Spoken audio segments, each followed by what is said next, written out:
Здравствуйте, дорогие друзья! Я рада вас приветствовать на моем канале. Сегодня в данном видео я пеку всемирно известный, вкуснейший просто польский торт Карпатка. Этот торт своим видом олицетворяет рельеф прекрасных Карпатских гор. По сути, этот торт является очень большим, огромным эклером, но печется гораздо проще, чем эклеры. Коржи для этого торта делаются из заварного теста, и в классическом варианте торта Карпатка в начинке используется также заварной крем. И сегодня мы будем готовить именно классический вариант. Делается этот торт из самых простых и доступных продуктов. Но здесь очень много нюансов, на которые следует обратить внимание, чтобы у вас торт Карпатка получился со вкусом именно воздушного, очень легкого, в то же время необыкновенно мягкого, тающего во рту эклера. Расскажу именно все нюансы, чтобы этот торт сразу у вас пропекся, чтобы он не был клеклым, потому что он не должен быть клеклым. Вот такие воздушные у нас рельефные коржи здесь получится. Итак, сначала будем готовить основу для заварного крема, потому что нужно время, чтобы она у нас остыла. Итак, 800 мл молока я довожу до кипения. Здесь у меня 50 грамм кукурузного крахмала. Добавляю туда маленькую щепотку соли, 200 грамм сахара, 16 грамм ванильного сахара. Перемешиваю все сухие ингредиенты. Вливаю туда 200 мл холодного молока. То есть на приготовление заварной основы для заварного крема нам понадобится здесь 1 литр молока в общей сложности. Перемешала все это. Здесь 2 яйца среднего размера, взбиваю их в меланж, отправляю к общей массе. Молоко у меня практически уже закипело. При непрерывном помешивании в кастрюле я вливаю всю яичную смесь сейчас уже в молоко закипающее. И при непрерывном помешивании довожу всю эту смесь в кастрюле с толстым дном на умеренном огне до кипения. Когда пойдут первые пузыри, провариваю еще примерно минуту и снимаю с огня. Переливаю все это в емкость, где у меня заварная основа будет остывать до комнатной температуры. Накрываю ее пищевой пленкой в контакт и отставляю пока что в сторону. Для теста я беру 150 грамм просеянной муки, добавляю туда половину чайной ложки без горки разрыхлителя. В Польше, как правило, добавляется разрыхлитель в тесто на Карпатку. Это очень важно именно для этого теста, потому что торт большой, чтобы он не был у нас клеклым. Я все это расскажу сейчас в процессе. 250 мл воды. Добавляю к воде 1/3 чайной ложки соли, 1 чайную ложку сахара, 100 грамм сливочного масла. И довожу сейчас всю эту смесь до кипения. Масло должно полностью раствориться. Беру здесь деревянную лопатку, удобнее всего, или очень плотную силиконовую лопатку. Вся смесь должна вот так активно закипеть, видите, со всех сторон. Как только вся масса полностью закипит, я буквально на пару секунд снимаю кастрюлю с огня. И сразу же всыпаю туда, можно сказать, одним махом всю муку. То есть я не частями ее ввожу, а сразу всю. Перемешиваю и обратно отправляю всю эту кастрюлю на огонь. Из 9 делений на плите на 7-м делении я завариваю это тесто. И вот сейчас при непрерывном помешивании где-то минуту 20 секунд я буду заваривать это тесто. Все комочки сейчас разойдутся, и на дне кастрюли у нас образуется вот такая корочка, характерная при приготовлении заварного теста. Она ни в коем случае у нас не должна подгорать, эта корочка. Здесь нужно смотреть по вашей плите, постоянно переворачиваем всю массу теста как бы сбоку на бок. То есть тесто должно хорошо завариться. Кастрюлю, естественно, берем только с толстым дном для этого. Перекладываю сейчас все это в емкость, где у меня будет уже готовиться само тесто. Вот так у нас должна выглядеть кастрюля после приготовления теста. Налет этот мы не собираем с кастрюли. Сейчас я распределяю по миске все это тесто, чтобы оно просто быстрее остыло.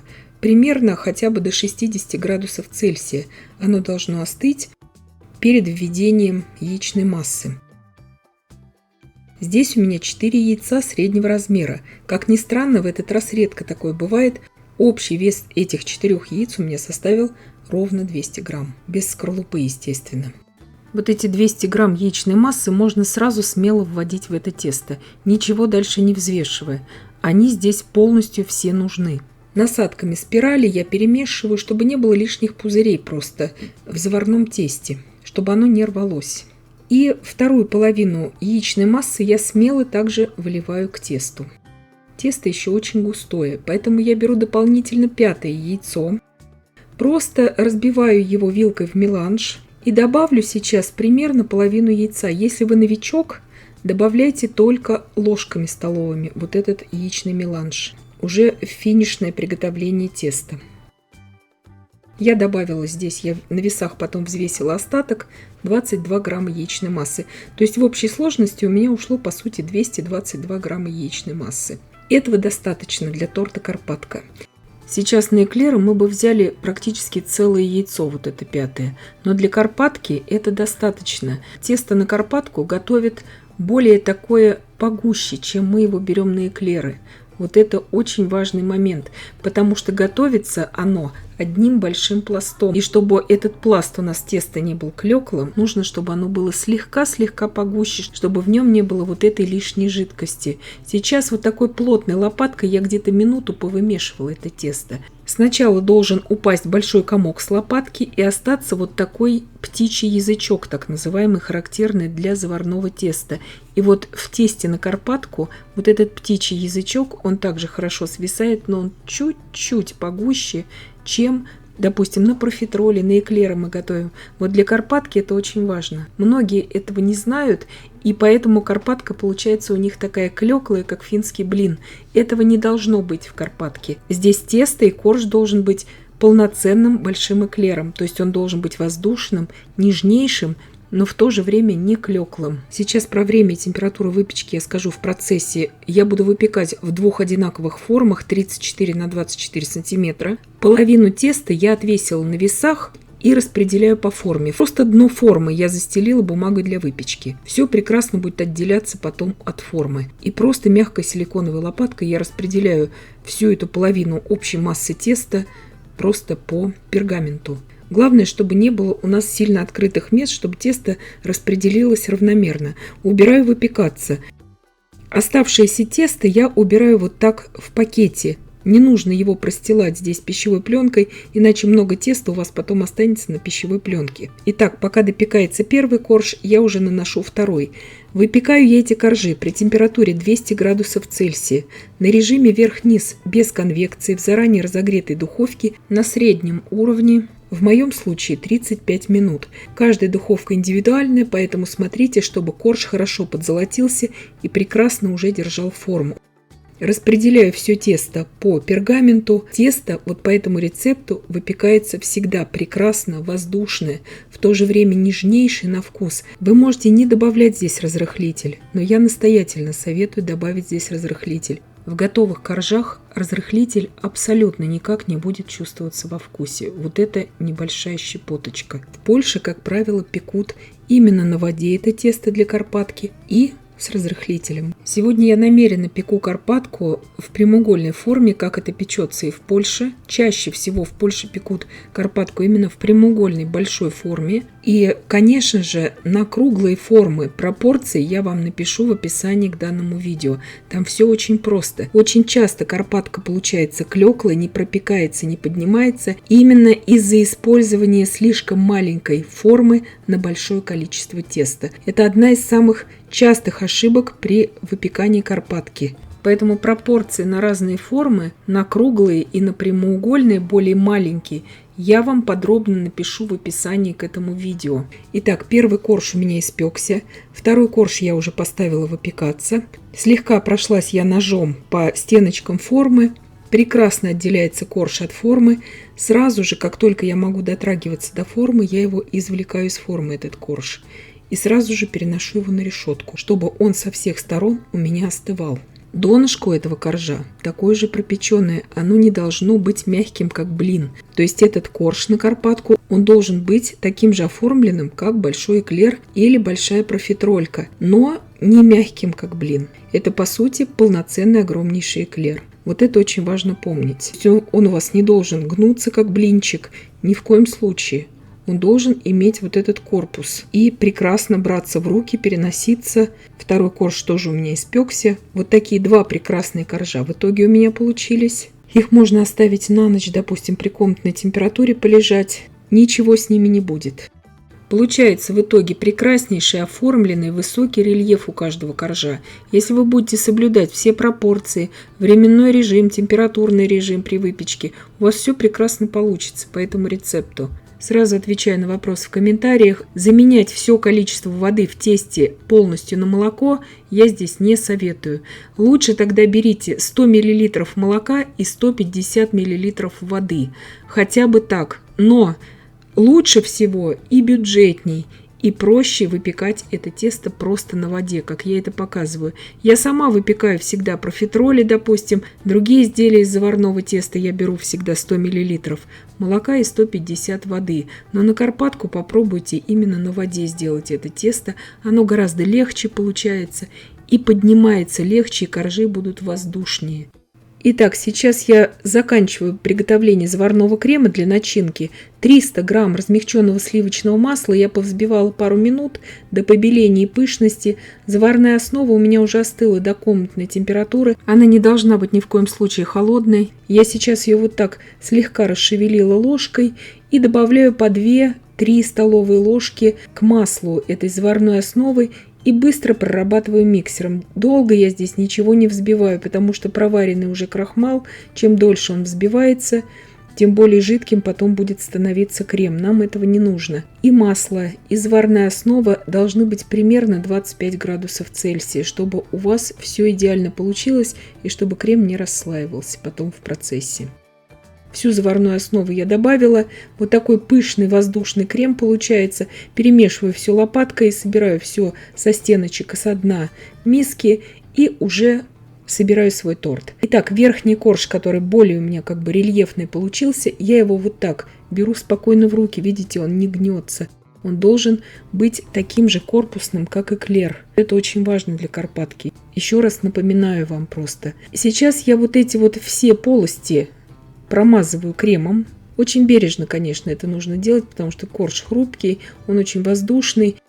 Крема много здесь не берите, просто чтобы заполнить вот эти полости.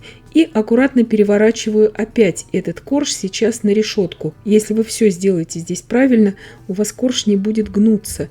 То есть вы его спокойно сможете брать в руки, спокойно перекладывать на решетку, потом с решетки на сам торт. Он в процессе, потом, когда торт будет пропитываться, он станет просто необыкновенно мягким, тающим буквально во рту. Сейчас на нижний корж я выкладываю всю массу крема. Сразу хочу здесь сказать вам по количеству крема. В этом видео я показываю вам именно классические пропорции на торт Карпатка. Если вы не любите много крема в тортах, вы можете спокойно здесь брать половину порции заварного крема и использовать половину от тех продуктов, которые я вам показываю в видео. Я показываю это стандартный вариант. А кто не любит много крема, кому достаточно поменьше, пожалуйста, смело можете брать половину крема. Это все на ваше усмотрение. Разравниваю. Сильно здесь выравнивать ничего не нужно.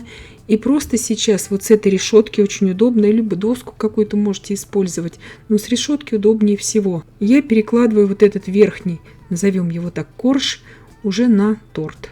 Видите, как спокойно он перемещается, то есть он не гнется, он прекрасно держит форму. Так, как бы мы брали в руки эклеры или профитроли. Маленькой лопаточкой силиконовой я выравниваю боковинки, чтобы они были более такие аккуратные. И в принципе торт уже наш готов. Я его сейчас уберу хотя бы на 3 часа в холодильник. Лучше всего, конечно, убрать его на ночь, чтобы он уже полностью пропитался. Это будет идеальный вариант. У меня прошло где-то часа 3, я здесь долго его не держала, он прекрасно уже нарезается, я его здесь посыпала, просто не вошло в кадр сахарной пудры, но я думаю, это и так понятно. Нарезается превосходно, форму держит превосходно, коржи тающие во рту, воздушные, необыкновенно легкие, невесомые просто. Такие, как они должны быть. Они не должны быть здесь мокрыми, клеклыми, то есть вот все, как я вам показываю в видео. Очень красивый рельеф. Прекрасно надламывается вилкой. Посмотрите, он не тянется, он не становится такой резиной, этот корж. Посмотрите, как он вилкой надламывается прекрасно. Тает во рту. Сейчас вам кусочки буду показывать, чтобы вы посмотрели рельеф. То есть все вам показываю честно всегда, чтобы вы уже смотрели, какое изделие в итоге должно получиться. Вот такие прекрасные коржи, все очень рельефные, оформленные, на круглые формы, все пропорции я вам обязательно напишу в описании к этому видео. Это очень просто там все рассчитать, главное не брать слишком маленькие формы, потому что это самая распространенная ошибка, что в маленькой форме наносится слишком много теста. Вообще тесто здесь используется минимальнейшее количество. Будет хотеться наносить все больше и больше теста, но этого не нужно. Посмотрите, какие шикарные коржи. Торт тающий во рту, торт, который любят все. Можно наполнять любыми ягодами, фруктами, все на ваше усмотрение. Делать какие-то конфи, различные начинки и шоколадный крем можете использовать. Все, что мы используем для наполнения профитролей и эклеров. И я надеюсь, что видео было полезным и познавательным. Подписывайтесь на мой канал, ставьте лайки, пишите комментарии. Я всем желаю больших успехов и до встречи в новых видео.